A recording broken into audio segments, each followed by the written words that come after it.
exciting announcement. We now have Brockton Bay Book Club merch. We've got our Brockton Bay Book Club t-shirt, as well as the Brockton Bay's sweatshirt. They look sweet. Hannah designed them, and they're amazing. So if you're interested in that, link will be in the description. And shout out to Hannah for all the sweet designs. Thanks so much for your guys' support, and go check it out. Worm is a web serial by J.C. McCrae, also known as Wildbow. You can read Worm in its original format by visiting parahumans.wordpress.com or donate to Wildbow's Patreon at patreon.com/wildbow. This story isn't intended for young or sensitive readers. Readers who are on the lookout for trigger warnings are advised to give Worm a pass. For a complete list, check the description for all of Worm's trigger warnings.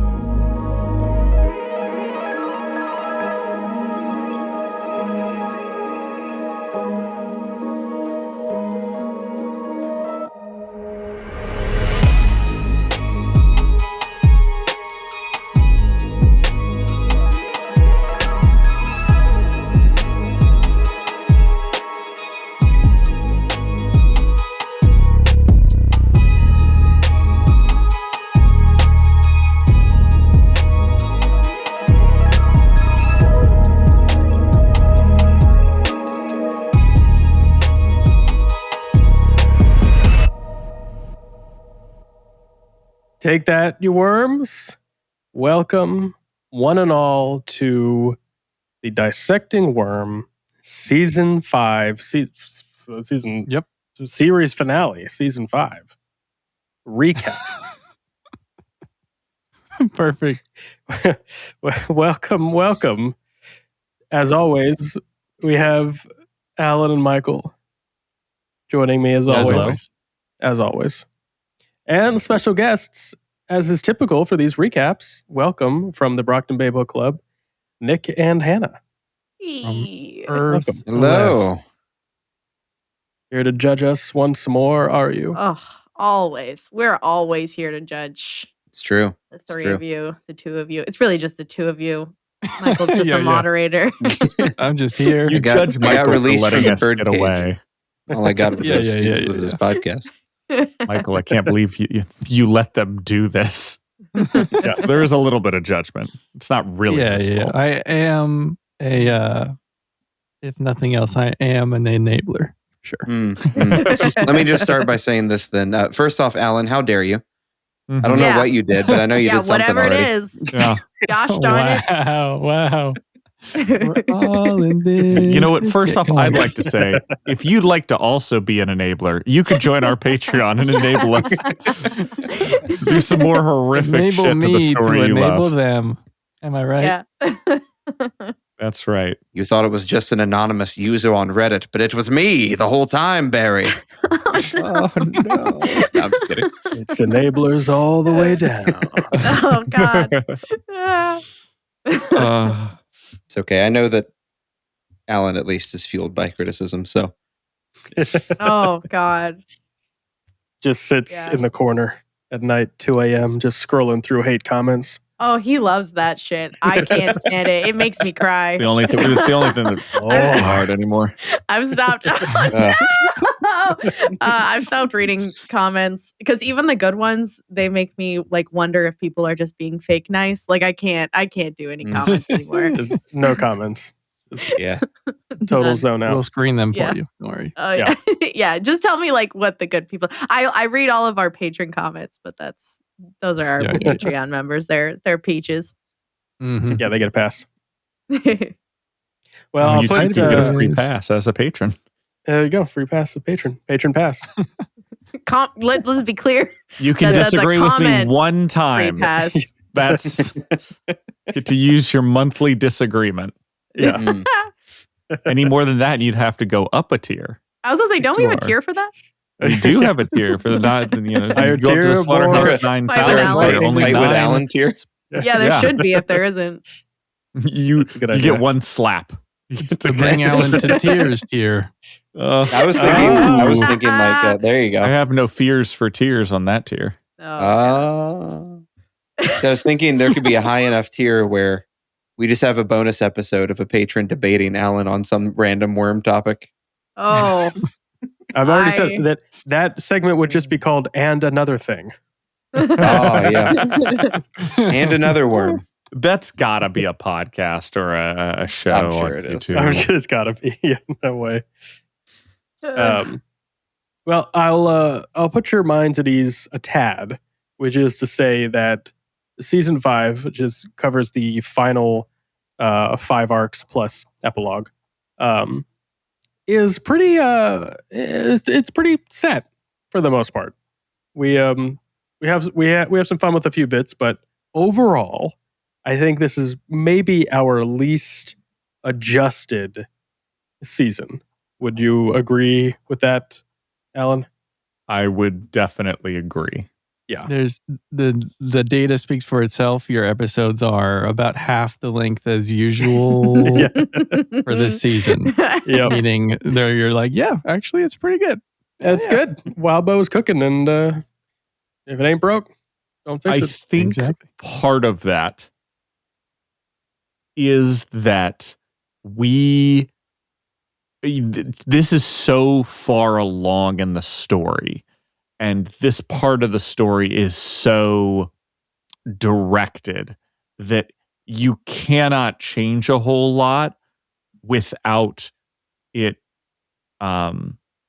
just being veered off course. Like you would have to retroactively go back and Mhm. change so much Mhm. because this is the linchpin of the story, like coming here. Yeah. That it's not worth it. Yeah. So, in rewrite 2, obviously we'd go back and be like, oh yeah, Obviously. because we want this in season 5 to work out, we have to do that in season 2. But as Yeah. it stands, this is where it was all headed anyway, so we kind of have to work with what we were already working in. So most of it will just be stuff cut, not stuff added. Mm-hmm. Yeah, and we'll touch on a few parts as we get to them here, of course, of things that would likely change in rewrites, but for the time being, as is. Shall we dive in? With Yeah. a focus to pay attention to in all this, the big thing here will be looking at Gollum's role in all of this is something we would like to beef up. Taylor's frustration is going to be a continual theme at people not cooperating, and Glastig's role in regards to Scion. On top of all of that, the biggest thing in all of this is simplifying a lot of complex explanations. And that is just sort of the consistent things that like they might not be in there, but those are what we would be hammering home over. Like characters would say things about that over and over and over again. Right. That makes sense. We might not just put that over and over and over again because that would be annoying to read through. Yeah, good thoughts. Yep. I think the Gollum one is a big one. He has such a crucial role to play in the climax of the story here, and we want to make that feel earned. Is you want to get to that point, and you want that to be satisfying for fans, especially with a villain like Jack, who has been hyped up since season 2, essentially. And it's naturally the story would be moving towards Jack being confronted by Taylor. Makes the most sense. But he's not. He's confronted by Gollum, which makes more sense when you're reading the story. So we want the audience to feel that as well. So that most likely means putting some focus on Gollum throughout the story here. Well, that makes sense too, because he's a great character who you get to know because you read about him, but I imagine that it might be difficult in a TV show if he hasn't been that big of a focus to suddenly be like, wait, who's this kid and why does he matter so much? So I think that goal makes sense then. Yeah. Yeah. So I like that I'm a big Gollum fan too, so Me too. yeah. Big fan of his dad too, but Yeah, there it is. No, come on. Oh, bring it Come back. on. wah, wah. Jesus. Powers. His dad's powers. Yeah, thank you. Uh-huh. Thank you. Yeah, what kind of powers? The No, power to do no. Metal what? powers. The metal No. powers. Jesus. It's already started. Not even 10 minutes in. Alan, you want to kick us off?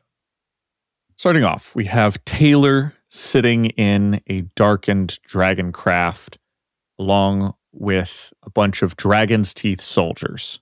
She preps them with a little tough guy speech about facing the Slaughterhouse Nine, and then they land and deploy. Killington is a massacre, full of numbered bodies. They find a TV with Jack's message on it, and Nice Guy attempts to kill Taylor while they watch, but Imp steps in and saves her. Taylor asks why she isn't with the Undersiders, and she begins calling the other teams over the comms. Golem and some of the now grown-up wards that we have come to know and love are in a fight with some of the Slaughterhouse Nine, while the Undersiders fight specifically Spawn, I believe Spawner, and company. Taylor coordinates their fights as well as her own, coming to a victory all around. As they burn Killington to contain Spawner, the teams find that the rest of the Slaughterhouse Nine clones have spiraled out and are traveling in different directions. So they will have to split up to keep Jack from influencing an S-level threat, and thus raising the chances of the end of the world occurring. If this were to be an episode, the post-credit here would be Saint getting emailed or called by Jack Slash, saying that maybe Dragon is the real S-level threat here, and what will happen when she runs into Jack, putting a bug in Saint's ear. That would sort of be a tentative episode 1. Cool. Yeah. Premiere of the season. Yeah, pretty straightforward. I'm trying to remember. I know last time you guys had said you were not sure what to do about the Slaughterhouse 9000 because you felt like Correct. there were too many of them. I mean, there are a lot of them. And it's hard to... all the fights kind of bleed into each other. All of the former Slaughterhouse 9 members kind of lose their uniqueness. I was just curious. It sounds like you're including that, but maybe to a more limited scope. So I'm curious remind me what your plan was if you had one. But I feel like last time I heard you guys were still not sure what to do with that. We were discussing just before this with a patron of ours, because they can do that if you're a patron. And Jacob actually had a really excellent answer as to how to handle the Slaughterhouse 9. Oh, well, thank you. So, Yeah. put me on the spot. I mean, Now, I this can also is, answer it. I just wanted to, no, that's fine. add the patrons. I appreciate it. Give the credit. It was a great conversation. Of It was helpful to sort of talk through it. So the issue we have with the Slaughterhouse 9000 is kind of layered, but for me, the big issue is that if you're placing yourself in the position of an audience who is not familiar with the story, introducing the 9000 as prior Slaughterhouse 9 members who have been killed and are now being cloned and resurrected is a huge ask to get the audience invested, especially when most of these members are being introduced and killed very quickly, like in a scene. Right. So to kind of respect and honor the concept while simplifying it is just that instead of these being clones of old members, they are just new members that the 9 have recruited over the course of the time jump and which, kind of working out the details there. So it's just a revamped, upgraded, expanded Slaughterhouse 9 that everybody is running into here. With the idea, this was something we actually just talked through that we kind of really like. The idea being that we will keep one clone.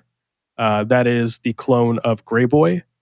And you can still keep that element of everything here and sort of hype up Grey Boy as a bit more serious a threat, which he is, to sort of raise the stakes for the final confrontation there. And kind of working that into the backstory of the prior seasons, kind of building up to this point. But in terms of the 9,000 themselves, we're sort of, for the purposes of what we're doing here, going to keep everything worded as the 9,000 just to kind of keep it simple. Because like Alan said, this would involve kind of rewriting a lot of the prior stuff. So draft 2, we'll come back. We'll circle back to this next year. But but for now, I think that might be a clever way of not veering too far from the path, but making it a bit simpler and easier to consume. Sure. I think that makes sense. I actually had an idea after our conversation last time, and I forgot to ever mention it. My idea was similar to what you just said, but basically just have them do only one clone of all the old members. So rather than it being a mindless horde of old members, it's literally, hey, we're getting the old gang back together, literally making one of each of them, so to speak. That was kind of an idea that I had. But Yeah. I like this idea too. Either. The new members idea is good too. That way it still gives it gives that creepiness level to Bonesaw as well again of like, why did they need Blasto? I don't remember if Blasto was still included in what you did. But why did they need Blasto and all of that kind of thing. So yeah. And part of the the big thing with the clones is they put them in stasis, and grow them for like 2 years. She works on them, and from this, like, they're not gone for that long. We are moving through the story at a consistent pace so that by the time we get to this event, like, they haven't been gone for that long. Okay. At least I would like to think that, it hasn't been, haven't been off the radar that badly. That makes sense. Cool. Yeah. All right. Any more thoughts? Good first episode. I'm trying to think. I think if there are any more thoughts. This one honestly was probably the weakest in terms of like filling it out. I think having 3 different fights and focusing on those Slaughterhouse 9 characters, like talking about how cool their powers are, maybe, just how cool their powers are, introducing them, but to have them in a fight where they are the focus, overcoming them is the focus, and there are 3 of them, will probably take up a decent amount of time. But yeah, have all that there. Cool. And but the rest of them, we definitely have chock full of material. Yeah. All right. Cool. So moving Simple, into but effective. kind of continuing from there. We have these are kind of really loose episode breaks at this point too, because again, kind of one of those things that as you write in the dialogue and sets and action and stuff like that, stuff sort of spreads out a bit. But just sort of a loose next episode would start with a bit of a cold open of a diving team finding wreckage beneath the ocean of Newfoundland, labeled property of Andrew Richter. And then we'd cut to Gollum and the now grown wards heading to Ellisburg to cover Nilbog. Taylor attempts to cut off the Slaughterhouse 9 at the Simurgh, and the Undersiders attempt to cover the portal in Brockton Bay. And then Dragon continues her scan for Jack Slash as well. Gollum tries to talk down Nilbog, who is talking with Bonesaw. Taylor talks down Eidolon, and Tattletale kind of begins to put together the missing pieces of what's going on here.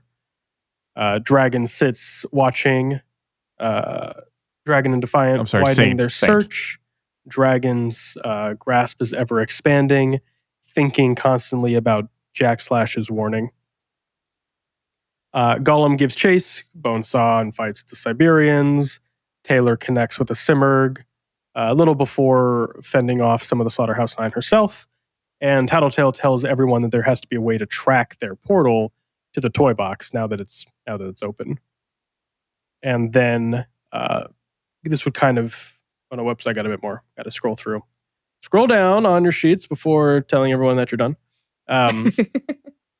Dinah broadcasting to all the teams that the beginning of the end is imminent, and another mad rush ensues as a result of that. Cut over to a doorbell ringing and Purity answering, only to find Jack and Grey Boy. Little horror shot there. And then in kidnapping Aster, Dragon is able to track them. Taylor gets to the portal with some of the Undersiders in order to storm the lair, Slaughterhouse 9's lair. Taylor reminds everyone that they need to do what is necessary and that everyone needs to work together. She finds Grey Boy and Jack. She kills Aster while Grey Boy is shot by Foil. Explained that her bolts not only break physics, but reality as a whole. Dragon is tracking Jack, but also about to find Saint. So Saint pulls the plug on her, throwing everything into chaos. Jack appears, and Dinah guides Gollum in a chase while Jack yells, seemingly at Gollum, only to have a sniper hit Jack and then cover him in foam. They ask why he was here, only to see Scion standing nearby, staring. Fade to black. That sounds like a long episode. Yeah. Yeah. This one would probably be pretty easy to break up a bit. Kind of just combined a few big points here. But yeah, you could probably cut this up a little bit. We're just sort of getting to Gold Morning here. Is these few scenes. Yeah. I mean, it's hard, right? Because I feel like these are such important scenes, and I'm obviously not going to tell you to cut anything. But yeah, there's a lot to pack into one, for sure. Yeah, reading through it, I think this is probably a solid 2 episodes, honestly, if not more. But I think you easily break this into 2 episodes. Looking at it here, yeah, I'm thinking the split where the most natural split to me would be, Tattletale saying we should be able to track them, and then Grey Boy and Jack showing up at Purity and Aster's house. I think that would be a good episode end, like as a cliffhanger.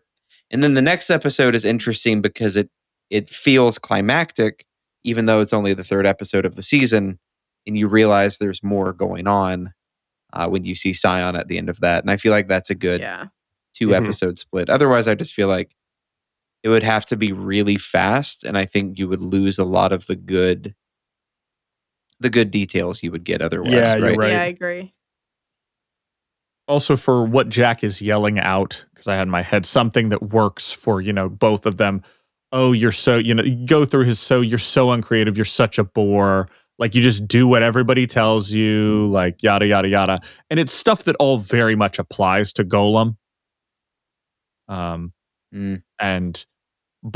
in the end, between that, you find out, you realize he's yelling that. Right. Not for Golem's sake, but for Scion. For Scion.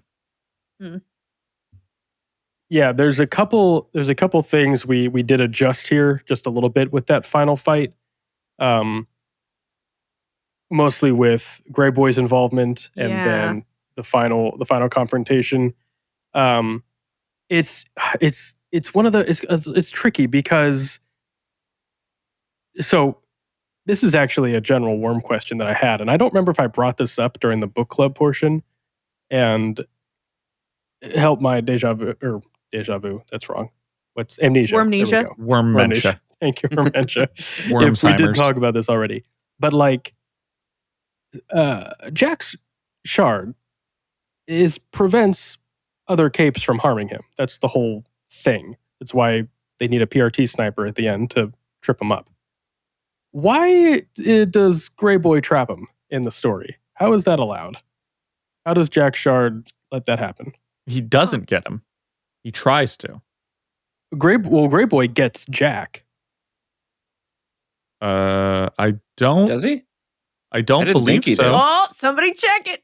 I don't believe so. Grey Boy attempts to get Jack because Jack starts to run away from something, and Grey Boy thinks he's a pussy. So he goes to do that, but Foil is able to, Foil is able to then shoot him with, Right. Sting, thus breaking his power and killing him. Yeah. And Jack is still running because he's talking, like they foamed him up, and he's still inside, like whisper talking to Scion, hoping that he he's hears him. whispering inside the bubble. Unless, I mean, I might have. Yeah, he's this whispering wouldn't be the inside first foam time. bubble. Well, he's It not. wouldn't be No, the I don't first think time. he ever gets inside of Gray Bubbles I don't. or inside of Gray Yeah, Boy's Gray power, Bubbles. does he? Gray bubble. Yeah. I don't feel like he does. Like I feel Does like he? it was. I gotta Google He it now. misses. Isn't there like this weird thing where it looks like he's in the bubble, but he isn't? He's literally just like standing on the other Foil side. does that. That's how they Foil trick. does that. That's how they trick That's Oh, how Gray that's Boy. right. Get them. That's right. JK. Yeah. Jesus. Nope. I got it. Aha. Who? Jacob wins. Yes, Jacob, with Get your it. deep Jacob knowledge, tell us. Get it. I'm just going to read it. I'll just read it straight. Please do. The DT officer had turned the containment foam onto Grey Boy, except Grey Boy reappeared out of the way of the stream. The containment foam froze midair. No. The Siberian leaped out of the fissure, then paced towards Jack. Her hand stopped an inch away from him. She lowered it. Jack had turned gray. Trapped. Looped. Pathetic, Grey Boy said. Stupid. Useless. I thought you'd do something interesting, but you made yourself prey instead of the predator. If you're going to be prey, I want you to be my prey. It dawned on Gollum. Grey Boy froze him. Dang. Okay, that's so I Jacob's guess- power, Hot the dog. innate knowledge of all other Jacobs.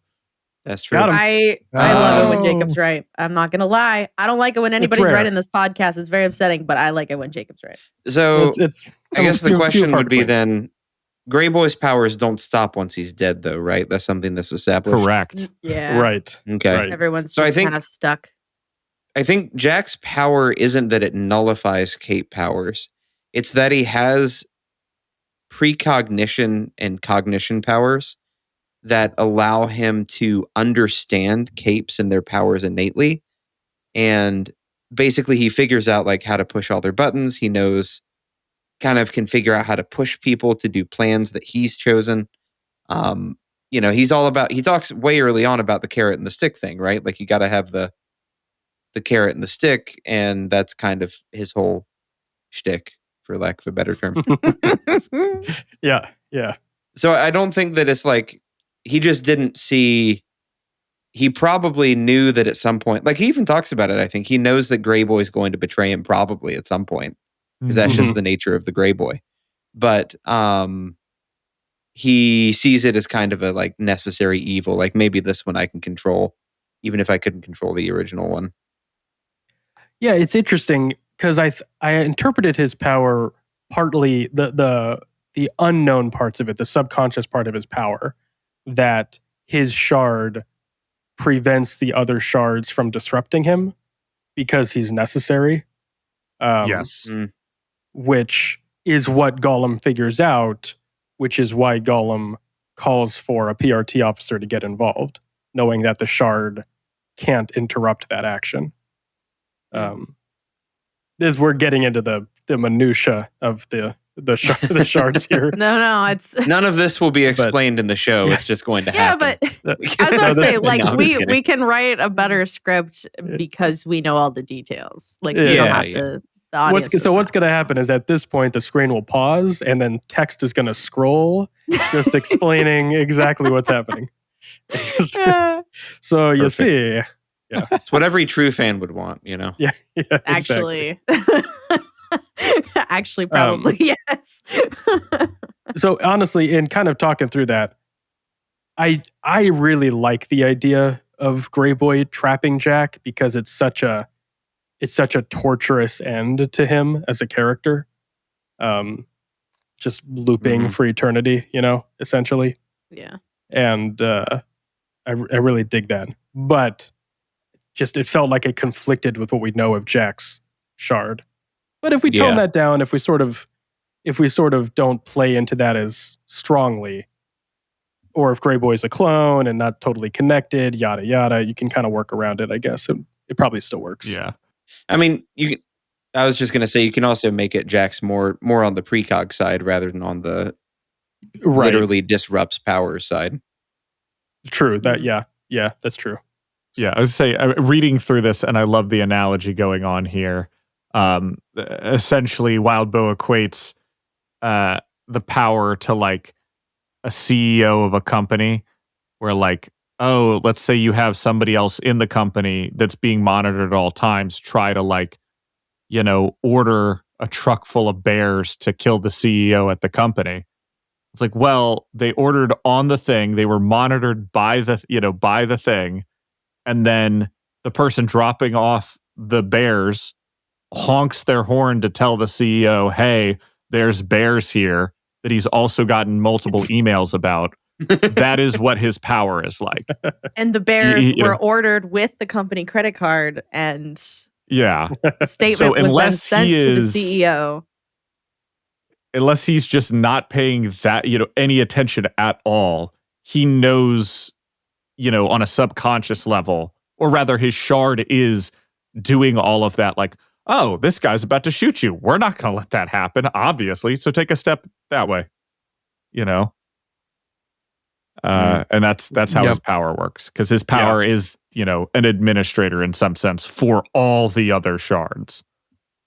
Mm-hmm. Interesting. Yeah, I just read his vulnerability section on the wiki, and to summarize, basically how he was defeated, which you guys already said, but the reason he was able to be somewhat contained was because it was by someone who was unpowered using Tinker Tech that distracted Jack with the containment foam and everything enough that he was able to be punched by Tecton. And then Grey Boy, like you said, was disgusted by his weakness and turned on Jack and looped him. So he must have been extremely distracted, basically, before it would work. Yeah. Makes sense. Nice. Anyway, All that moving said, on I from think that, I think the theme of this whole section here that we want to drive home is that the heroes don't know what the catalyst is. They just know Jack's involved, which is why you get this sort of chaotic series of events where is it Dragon's offline? Is it Aster? Is it is it Bonesaw? Is it Grey Boy? It's trying to figure it out. They think they get him. They don't. Then, it's Scion. And there's like this false sense of victory where the audience can be watching. They can be like, oh, they got Jack. They got him. They did it. The world's saved. Why are we on episode 3 out of 10? Like that kind of feeling of dread, That's what we're going for. Yeah. I like it. I think that fits. You kept in the baby killing. Controversial. Controversial, but necessary. All babies need to die. Oh. See, this is why I worry a little bit about us doing live anything. Just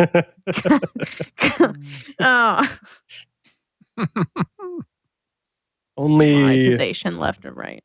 The bad babies. That's true. You weigh them. You weigh them against the feather. The bad one. We actually did. Speaking of Aster, we actually talked quite a while on that, trying to figure out. Yeah, we did. If that would work or not.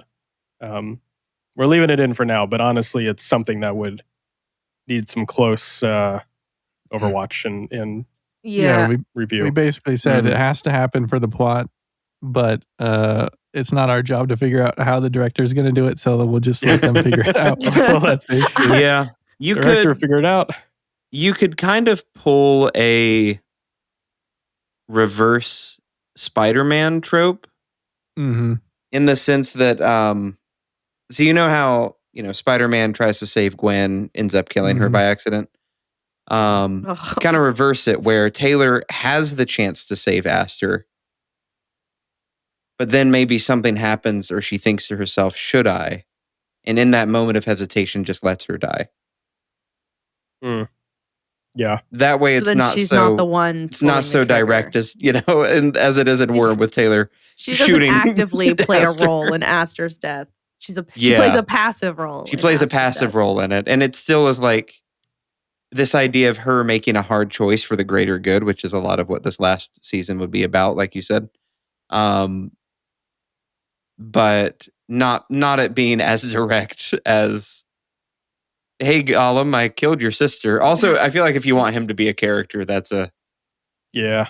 that might be a bit too difficult of a wall to overcome, right? I don't know. Just a thought. No, it's fair. I struggle to think of a movie or show in which an infant or a toddler is killed on screen. Like, Yeah. it's just not something you do Yeah. or see. Yeah. There might And if even you be do, rules it's like against it, horror. actually. I'm not. Yeah. Oh, Yeah, no, I mean, there's- you can, you can, can? like, I'm sure Darren you- yeah, you Aronofsky's probably mother is disgusting and has terrible reviews because of it. But you can get away with it. It's just, But should you is more Yeah, of the question. it's here. just to the Yeah. detriment of the film. Yeah, it's Yeah. not really taken well usually. Yeah. Yeah. It's the kicking the puppy moment. Yeah, right. Yeah. Exactly. Yeah. And the times where it is done or close to done, it's done by the very, very, very bad man who gets his Yeah. comeuppance eventually. Right. So Yeah. like, Not by the hero of your story. not by the hero of Right. your story. Exactly. Hero in Yeah. heavy quotation marks. Yeah, heavy quotation Yeah, marks in hero, but right. yeah. Yeah. So maybe I don't know. Maybe the passive role would be better for her. Oh, I'm not gonna kill you, but I don't have to save you. Yeah. Yeah. Yeah, when you put it like that, I'd rather her shoot the baby. Well, I was gonna say actually, on top of that too, if we want to add into the whole lies or doing bad things for the necessary evil, she could even lie to Golem about what happened. Oh, He's like- absolutely. I He's mean, like, "Hey, thanks for trying to save Aster. I know you did all you could." And she's like, "Yeah, of course I Yep. did." Yep. I mean, isn't that kind of what happens where she's like, mm-hmm. He's like, was it necessary? She's like, mm-hmm. Yeah, but I think he knows in that instance. Oh, he right? knows, but also, like, yeah. Yeah. I don't know. Yeah. Just different ways of handling it, so it's not quite so direct. Right. Because it is Well, definitely Yeah, we'll be revisiting that a few times. it's a thing. It is a thing that happened in the Worm story.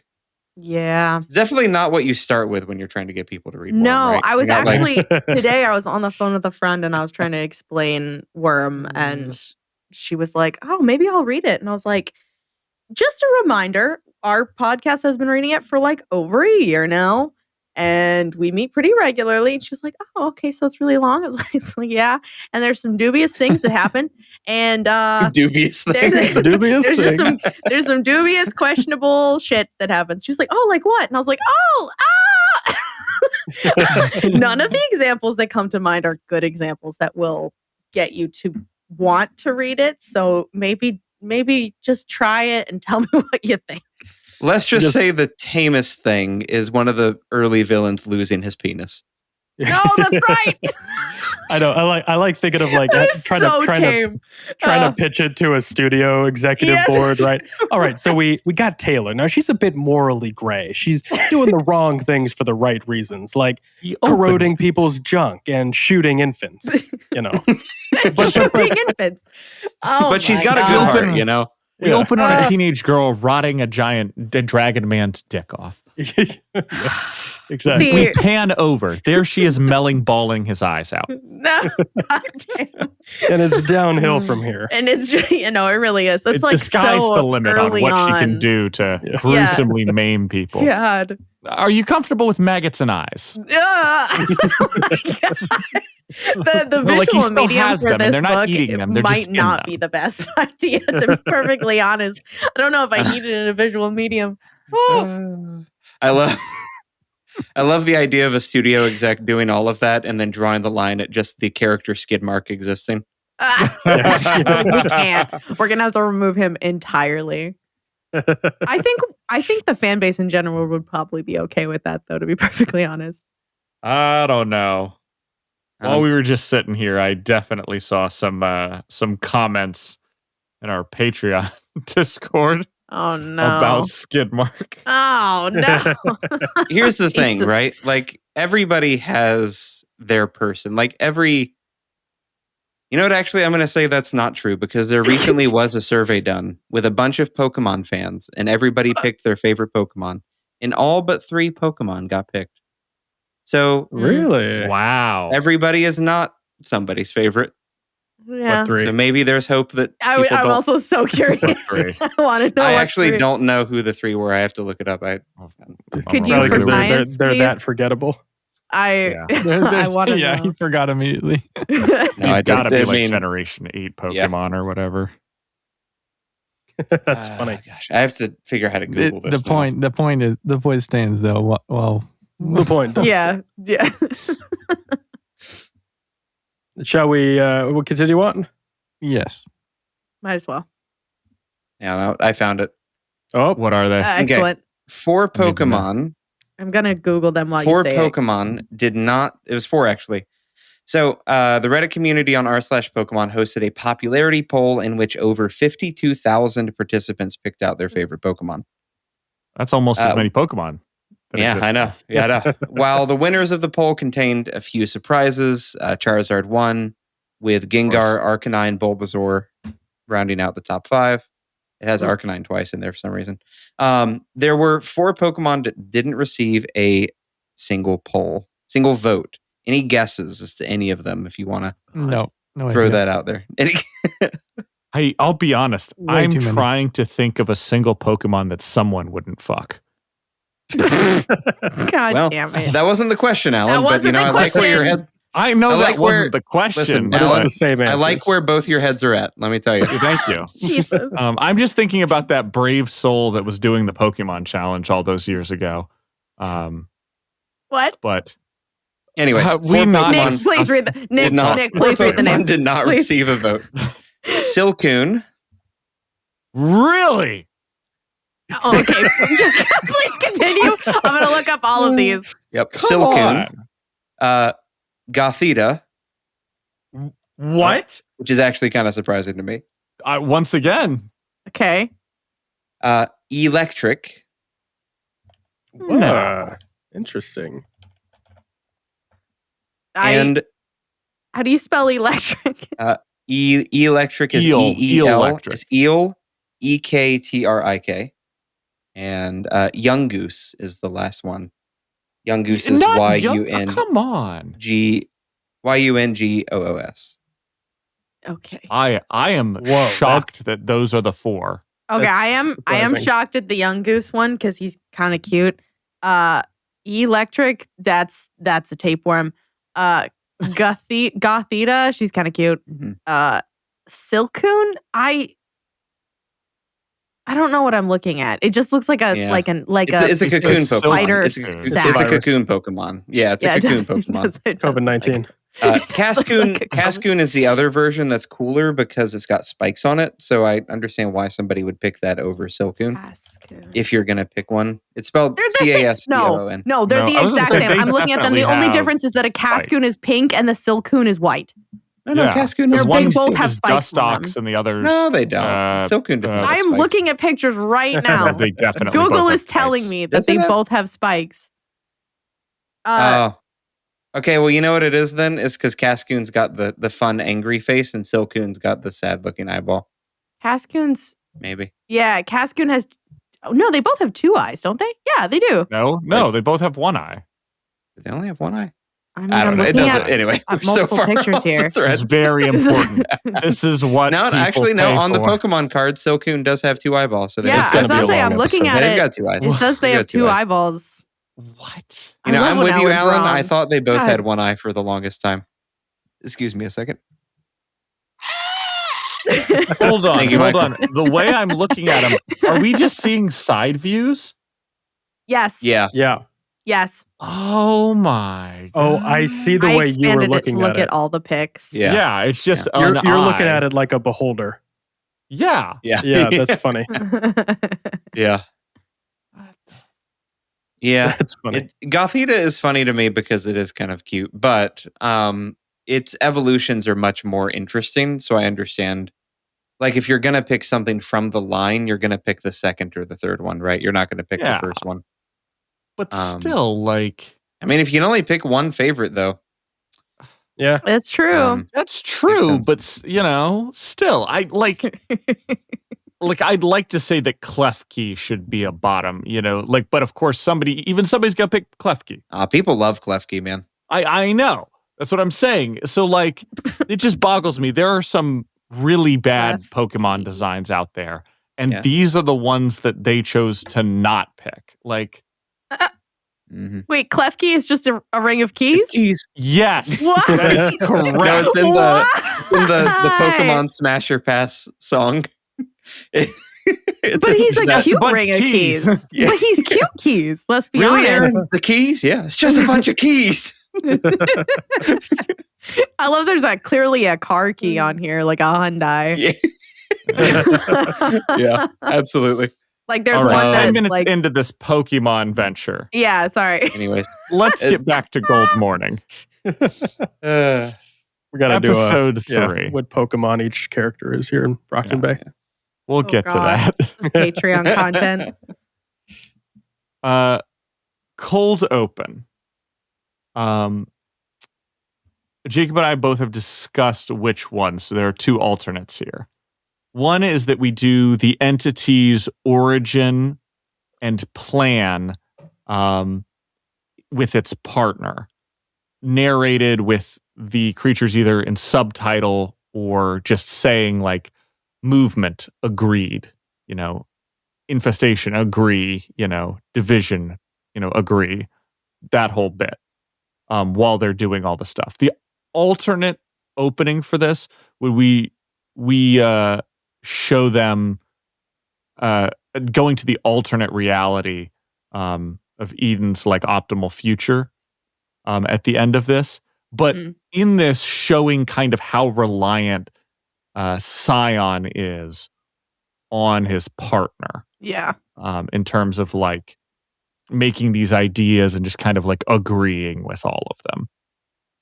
Finally, after all of that, we cut to Scion's point of view as he's watching Jack yelling and the mutterings he hears.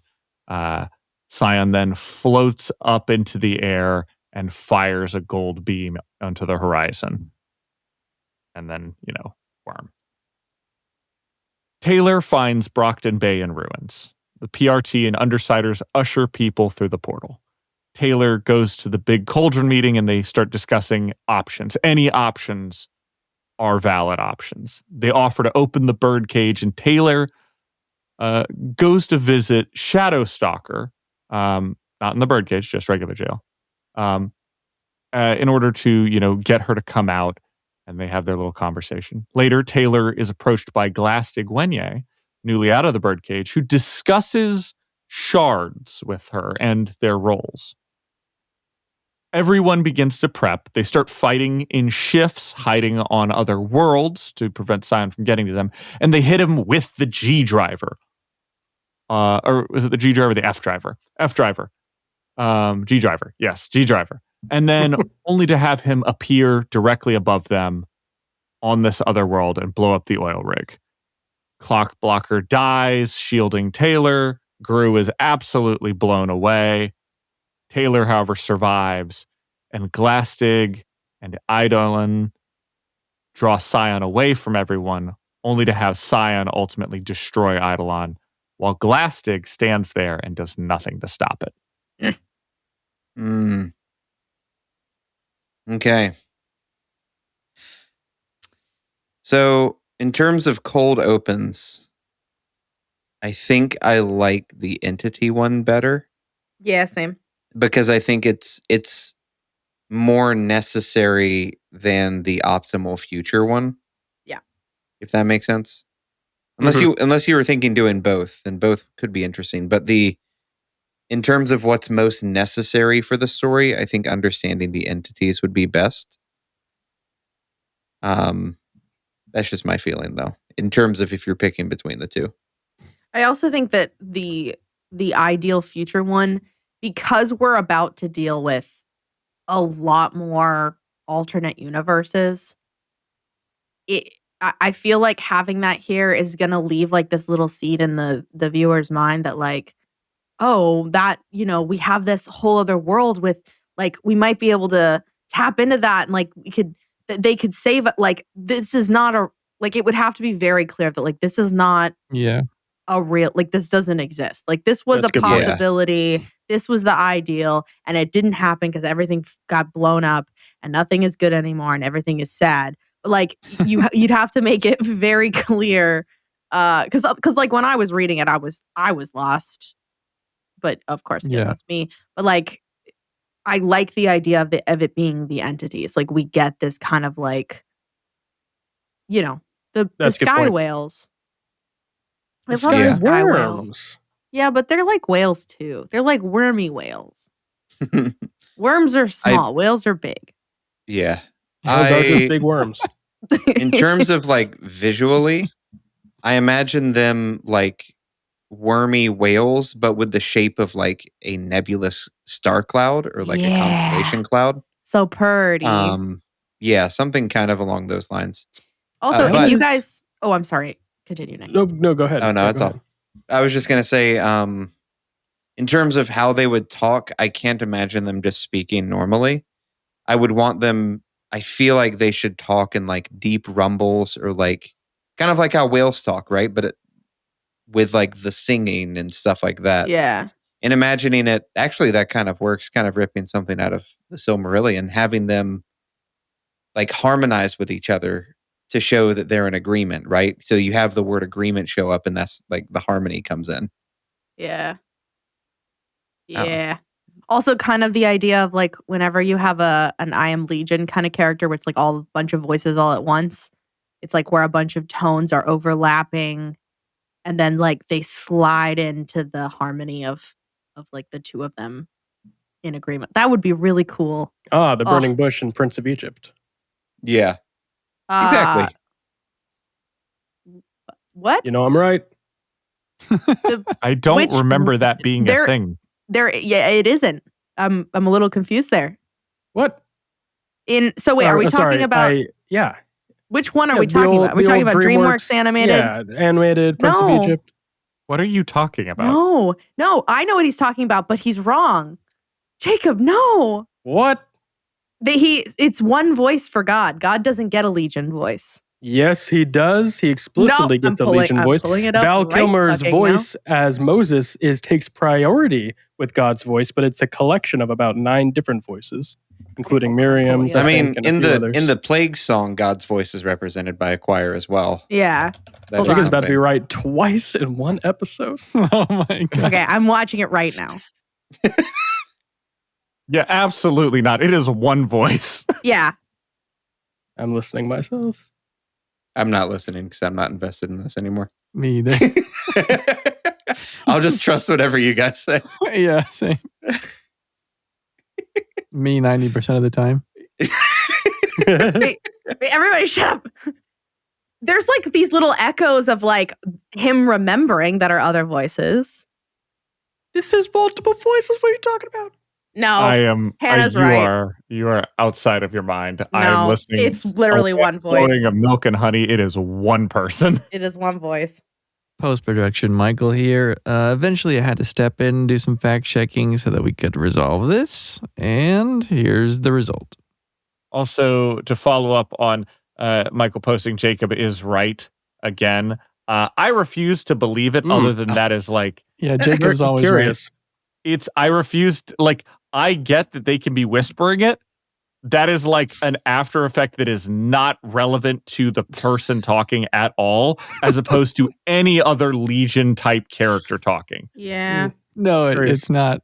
It's not. But technically he's right. Interesting. Technically, he can be right and somehow still be wrong at the same time. And if I'm that gonna stand on isn't what I the said motto of my earlier, life. which is I do like when Jacob's right. I don't like that I was wrong in this scenario, but it is. I mean, what it that's his middle name, Jacob. Technically, right? is.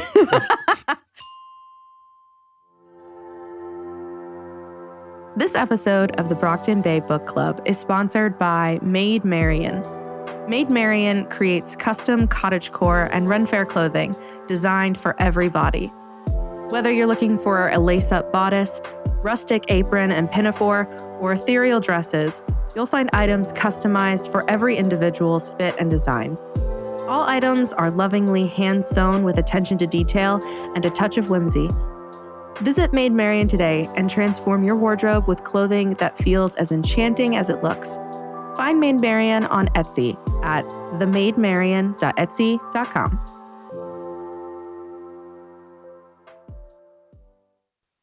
But okay, just like basically any show or movie that has like a demon-y character that's like when they speak, it's a bunch of different voices talking at once. That idea, but with like music tones to kind of like go with the whole like whale, worm, sky worm thing. Hums to the rhythm of agreement. Indeed, Yeah. Ellen. Exactly. But no, that's actually kind of maybe I am in the middle of those books. So that might be part of what inspired this. But that idea of you have creatures that they speak in music and they harmonize with each other. That's their whole deal. I don't know. I think that would be cooler than just having, a deep rumbly voice go, agreement. Yeah. Like, I don't know. Agreement. I mean, I've been watching some, some Secret Level, some Love, Death, and Robots-esque type stuff. So I've got those voices in my head more than usual. Fair enough.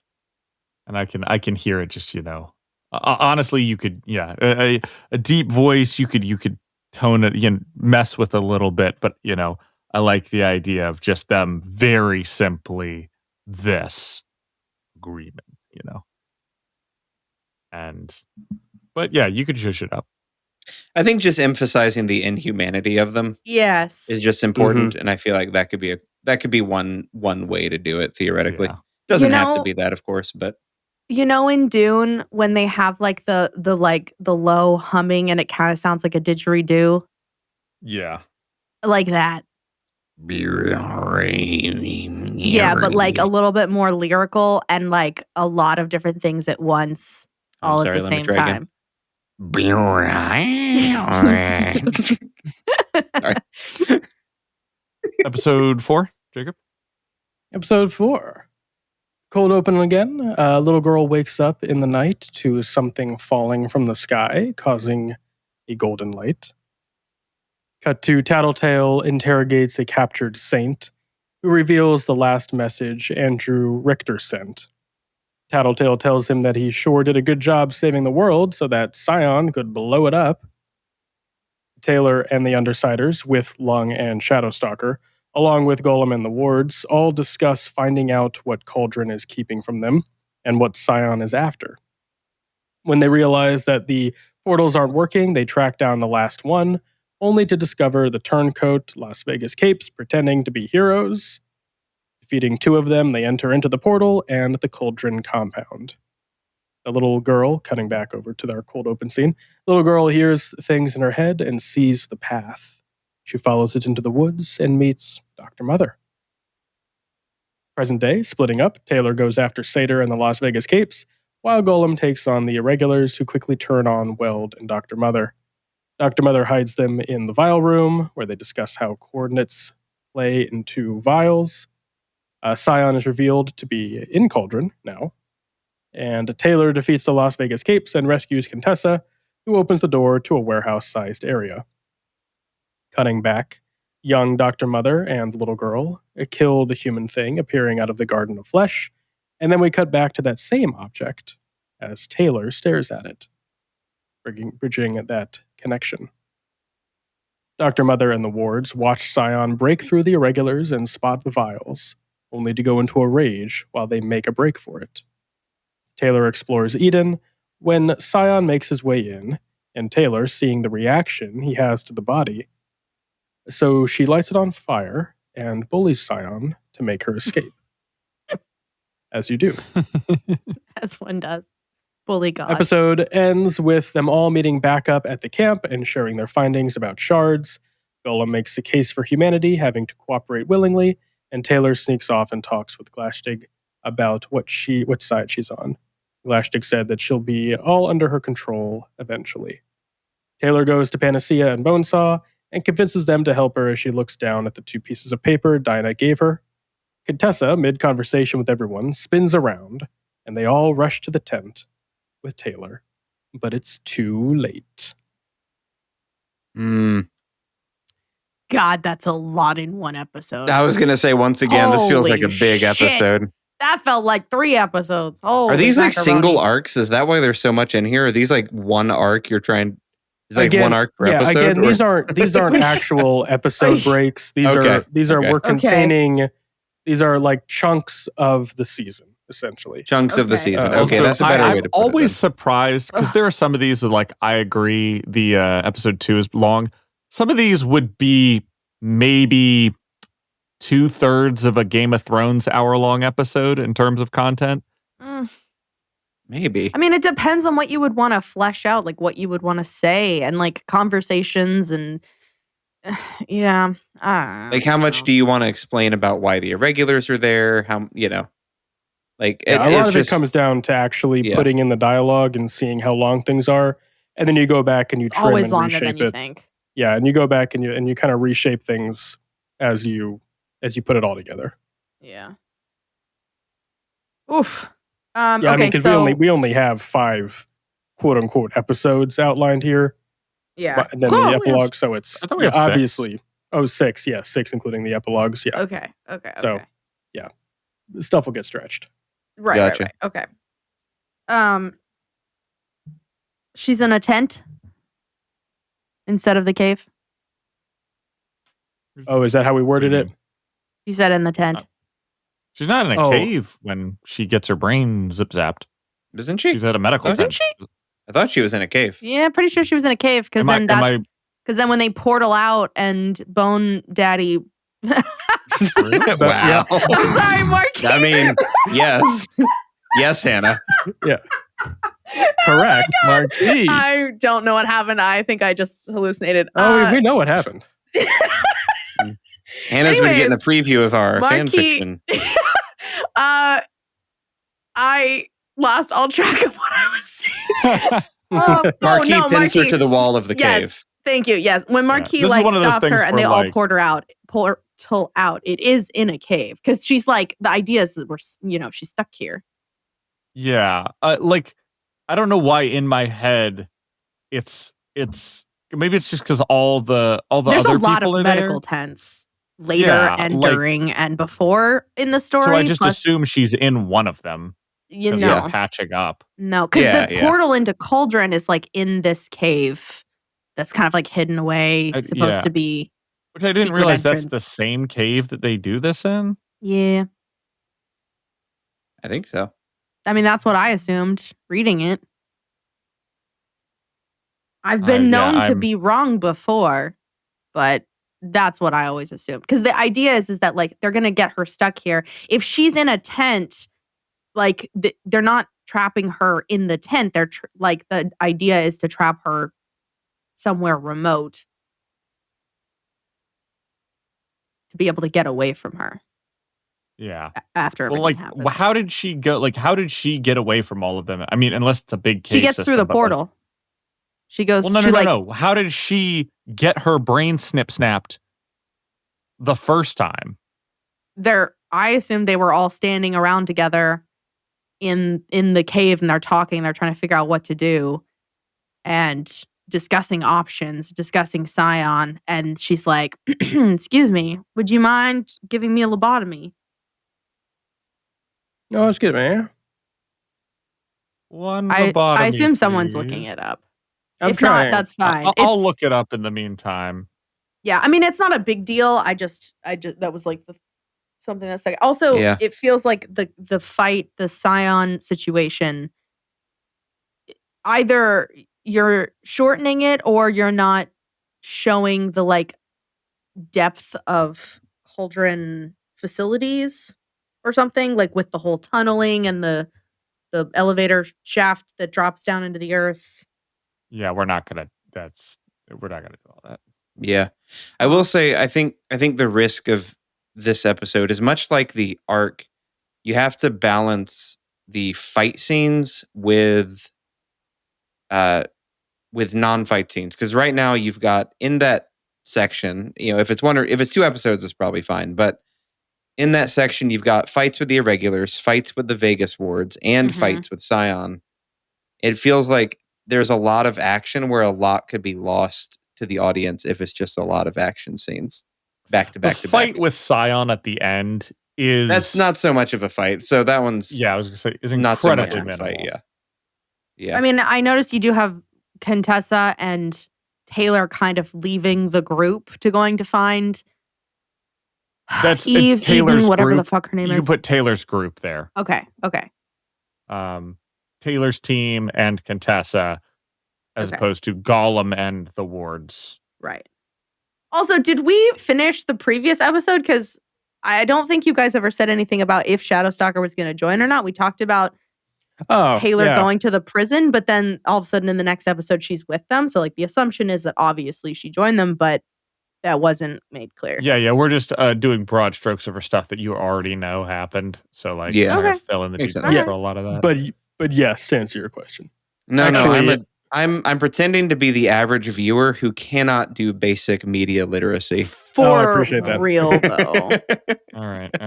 Our patrons did have a good suggestion for that scene, actually, which was paralleling it with Panacea and Victoria in some fashion, which I think could work pretty well.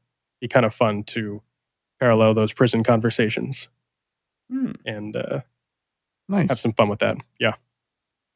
Any other questions about our super long cauldron scene? Any other questions? Seems good to me. All right. Taylor is quickly hemorrhaging lucidity and begins picking up capes near her. She controls them until she gets Doormaker, and then it's just ramping up with heroes and villains trying to get in her way, and her defeating and or absorbing them into the swarm. Her penultimate struggle is her and Glastig, since Glastig seems to have maybe sided with Scion on this, or is just opposing Taylor, who knows. Tattletale gets what is going on and tells people to let her cook. It's a huge battle across the worlds as Taylor throws everything she has at Scion. She then sets Tinkers to working on another gun and realizes that Foil could hurt Scion from previous encounters with like breaking powers like Grey Boy, but also the fact that he dodges her shot rather than just taking the hit. She then gathers all of the capes that can make illusions and stuff to change up what she's doing and then bully the crap out of Scion until she breaks down. At about the same time, she also runs out of energy. With the Tinkers loose and Taylor's powers failing, Gollum and Defiant stoke the Tinkers and Foil back into action, but this time for themselves. And right before Taylor runs out of portals, Defiant and Foil put themselves into her range, letting her pin a depressed Scion in reality and then blasting his ass inside out. Taylor then lands amongst all the heroes, all portaled out. She's completely detached at this point. Imp, Rachel, and maybe Tattletale run over to cover for her while she escapes, only for her to go through the portal and run into Contessa, who monologues and then shoots Taylor in the back of the head while she stares up at the stars. I mean, yeah, as you guys said, you didn't change much because it is just such a good ending. Pretty good. I don't know. It's hard to imagine doing much else with it. So I guess my only question would again be, does it want to be one episode, or could we somehow do two? But this one, because this one is a big climax, I think it's got to all be in one, right? Like that would be I feel like ideal. Doing one is okay too. Like it is a lot, but it's like I think it could work. It's the climax, right? Yeah, it could work as just the one. My only comment, and this is literally just like a reflexive thought of the letter cook. I don't know. Again, this is detailing, of course, doesn't really matter all that much so just shoot me down if I'm wrong. But the idea of like Lisa basically telling everybody like, no, like let her, like she's got something, like whatever she's got is working. Like I don't like that very much because like we're not in Taylor's head. We can't feel all these people resisting her. Like the best we've got is them going slack as soon as they get close enough to her. Mm-hmm. And so like I don't want the weight of this to be lost because Tattletale's like, no, guys, you know, she's onto something. She's onto something. And everyone's like, oh, really? Like she's body controlling a lot of people and it's not okay. And like there's a reason why, you know. Yeah. I mean, correct me if I'm wrong, but Tattletale literally does defend Taylor's actions while this is happening. Yeah, but like the difference though is that in the book we're getting the reactions of all of these people because Taylor can feel them like trying to pull back and like trying to get away, and literally what's her face has a heart attack at one point. Like if we're not seeing the like internal side of all of these people, then and we're only getting the external, then like Tattletale's statement feels like it is an approval, but it feels like too much of an approval. I don't know if that makes sense at all. I mean, the way Tattletale argues most of the time is like, basically, do you have a better option? And in this case, you don't have to show the internal struggle at all. Taylor just wantonly uses up bodies. That's pretty bad. And when she sometimes lets go of people, they get, a second or two to breathe in their own consciousness before she picks them back up again because she's like out of range or something. So like, I don't think we need the internal at all. I think we can pretty easily show what's going on. And Tattletale, this is broad brushstrokes, but Tattletale already defends it, so just have her defend it again. There's no change. I mean, as long as we're showcasing the levity of the situation. Yeah, I mean, I believe it would be understood that Taylor, using people to literally just block fire and then get roasted and have her just drop them in the ocean because they're no longer necessary as she like whips out the next batch of heroes to try something, like would be indicative of this is just using everybody to win. That is the only point, which is what they were doing before, but now it's not willingly. Mm-hmm. And these are good places to emphasize that theme of cooperation, like you mentioned, of saying, no, we need to make this work together. If you guys don't like work together, kind of showing everything falling apart before Taylor does this, I think is really important too, in some way, right? Like showing, like it really is a last ditch effort. Like we are, like losing maybe the universe here. And maybe you said this, so forgive me if I am not misremembering, but before she gets her brain fixed, so to speak, idea being you have them return to the battlefield and have her see everything just falling apart, right?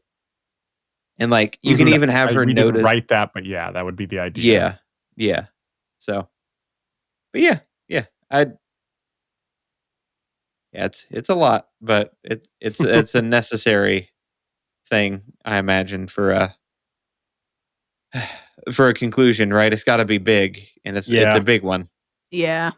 I mean, that is the thing to get right. Like, so I feel like a lot of big shows, especially epic scale type shows, really sort of fumble it at the end because it just doesn't feel satisfying for all the effort that you put in watching 5-6 seasons of television.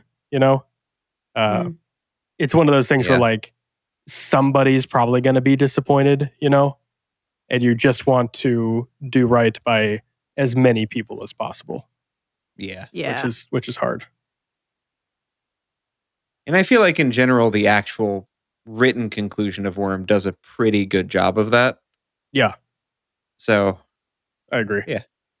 So I think that kind of just, that's the thing, right? Is like with this, like you guys said, there's not much to change because Wildbow, there's a lot of parts of Worm that I think can be duly criticized for their storytelling, but the conclusion really is, Epilogue aside, the Yeah. conclusion really is incredible. Like That's it's pretty good. a great Yeah. payoff for everything you've been reading. Yeah. This is right up there with there's a few book series I've read where like there's a Pyrrhic sacrifice by your main character, and you knew it was coming kind of midway through your last book. And they always feel like, man, like I wish that character had done so much more. And for Taylor, I don't feel that nearly as hard. This feels so conclusive to her arc that like it just feels right. Yep, I agree. I can imagine some like visually. I can imagine some great scenes too, like punching the hole through Scion, and I would like the idea of sort of like seeing his entity through the hole in him briefly, Mm, just so you yeah. can see where That'd it be is. cool. Like that could be kind of a cool thing. It can even just be like out in space, right? Like I know in the story he says it's on another planet, but it's just out in space somewhere is fine. Like I don't know. It can be wherever you guys decide visually. Like image wise, I'm imagining sort of like anytime like a spaceship or they send like a probe into like this dark hole, and when the light finally like starts to hit stuff, you can see all the amorphous movement going on around where the light isn't touching. Yeah. And so you have essentially a man-sized hole where the laser beam from the giant gun is like going in, but we've cut to the inside, and it's just this massive cavern where like it looks like it goes on forever. It looks like all the stars in the sky and more, and everything's kind of moving and pulsating, and you catch the glimpses of what looked like Eden, kind of. And the laser's just going in, and then we cut to the outside, and like the explosion and the figure being blown apart, and the portal that is essentially Scion being ripped apart. Mm. Vicious. I like it. I like it a lot. We do have one last episode. We kind of debated, went back and forth with this. I think for now, again, pending rewrites, revisions, and draft 2, we would probably do a whole final episode with the epilogues. And the epilogues pretty much leaving as is with some minor tweaks. One, get out of here, teacher. Just don't need you. But kind of bullet points here. We would sort of probably open the episode with a girl in a hoodie covering her face, gets on a train, standing near a woman reading a book. Girl asks what she's reading, and they talk about what happened on the other Earths. Kind of cutting around here. These are all just bullet points. A warlord terrorizes people, only to have his office broken into. Jessica Yamada talks with Glashtig about being human over Shard. Defiant talks with an alive dragon about her corruption due to Saint's fuckery. Rachel wanders into town hunting down a man. After catching him, Rachel sees trouble and goes to help. Back over to our girl on the train talking about sacrifices, doing the right thing. You got Imp and the Heartbreakers torturing the warlord before leaving. Chevalier sits outside Yamada's office, and she sees him through the window, comes out to chastise him, kind of bouncing around here between a few different scenes. Rachel finds Broken Trigger being dealt with by Miss Militia and her capes, and helps them deal with it. Defiant asks what dragon would sacrifice for her freedom and what makes her her. He tells her he'd be inside shortly before locking the door, hitting yes to the Pandora programs, and hearing Dragon bang on the door screaming. Imp spies Shadowstalker, and they talk about Taylor. Miss Militia sits down to talk with Rachel, and after a good conversation, she leaves. The Glashtig is now introduced as Valkyrie. Colin gets up after the banging and the fighting has stopped, opens the door to see Dragon, kind of just looks at him weird, and they hug it out. Imp and Rachel arrive along with the others to pour one out for Taylor before Tattletale meets back up with Contessa. And finally, the girl on the train goes to leave, and the woman grabs her wrist, which is a poor prosthetic. The girl says goodbye and hustles off the train. She meets a man that asks, "Was that her?" To which the girl replies, "No," and they walk off together.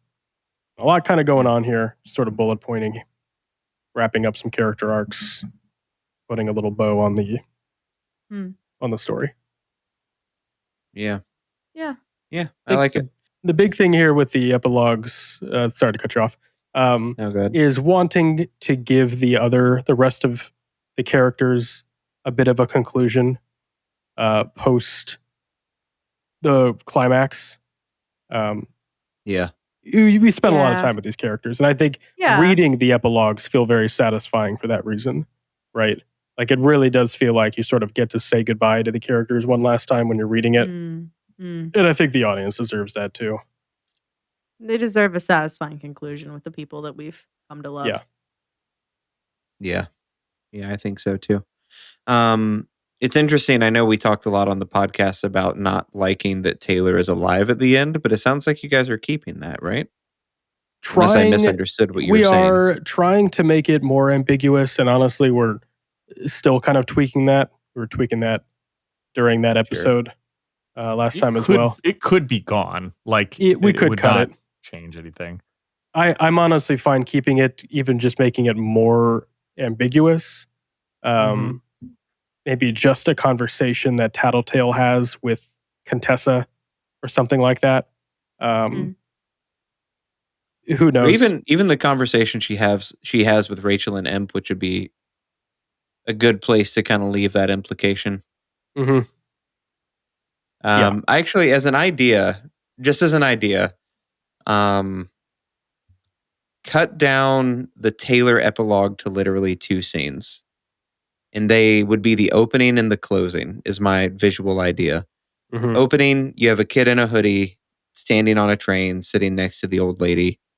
It's not an old lady. In this case, it would be Annette Herbert. Yeah, Annette Hebert. Hebert. Yep. But no, next to her mom. And I think that just having them sit there and then that's the beginning, right? She sits down next to her mom. And then I'm trying to think of how to phrase it. While Tattletale is implying that, hey, we don't really know what happened. Contessa's never said, but, it's always possible. All you show is her walking off of the train away from her mom. Like, you don't see any of the conversation. You don't get any of that epilogue scene. It's literally just what appears to be a random scene of a person in a hoodie sitting next to somebody who vaguely looks familiar, right? I don't know. Just, it's kind of like maybe too visual, and then people might get the wrong idea that Annette is Taylor. But this idea of just, you can see them talking, but then she walks off. You don't see who she's talking to. Somebody asks her, was that her? And the girl whose voice you recognize says, no, it wasn't her. And then that's how it ends, right? Just leaving it even more vague and more implied rather than even showing Taylor on screen talking to her mom. So it's you open with this random scene. It doesn't get addressed throughout any of the other parts of the episode. And then it's resolved at the end with Tattletale saying, who knows? Maybe she is. I don't know. That's an idea. I like it. I like that as well. I'm very okay with that. I wouldn't even have Tattletale allude to anything else. I would not have her say, oh, maybe she is. Just ignore that from Tattletale's end of things. Yeah. But if I did use the girl, the idea would be that different actress. Okay. It's a different actress entirely. Different actress. It just looks a lot like our main like our Taylor actress. Yeah. Okay. Idea as well. Tattletale's whole thing has been knowing everything, right? I think a great last line for her would be like Rachel and Emperor kind of looking at her like, you know stuff, like, is she alive? And just a last line of Tattletale genuinely just looking at them and saying, I don't know. And it's very just the way it's played. It's not like her, she doesn't have her like little grin of like, I do know. She's not being coy. It's just a really genuine, I don't know. which could tie into the way that I would secretly like to end it, which is leave it as we have it here, at the very end, with Taylor being like, no, it's not her, and walking off with her dad. The camera pans out, pans back through a bit of a shadowy wisp, where it's revealed that Lashtig Yuenye has been watching her this whole time. And the ambiguity is this Taylor, or is this the shadow of Taylor? Trapped in Valkyrie's bubble. Just a kind of alive, kind of not. Nice. Schrodinger's cat. Interesting. Schrodinger's Taylor. Schrodinger's Taylor. Taylor. Yep. Fair enough. Oh, cool. Good ideas, though. I do like Yeah.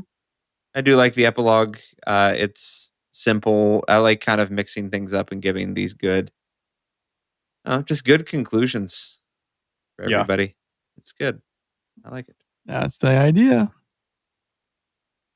Well, Yay. that does it for season 5, series finale. We've wrapped it up. Alan, any parting thoughts?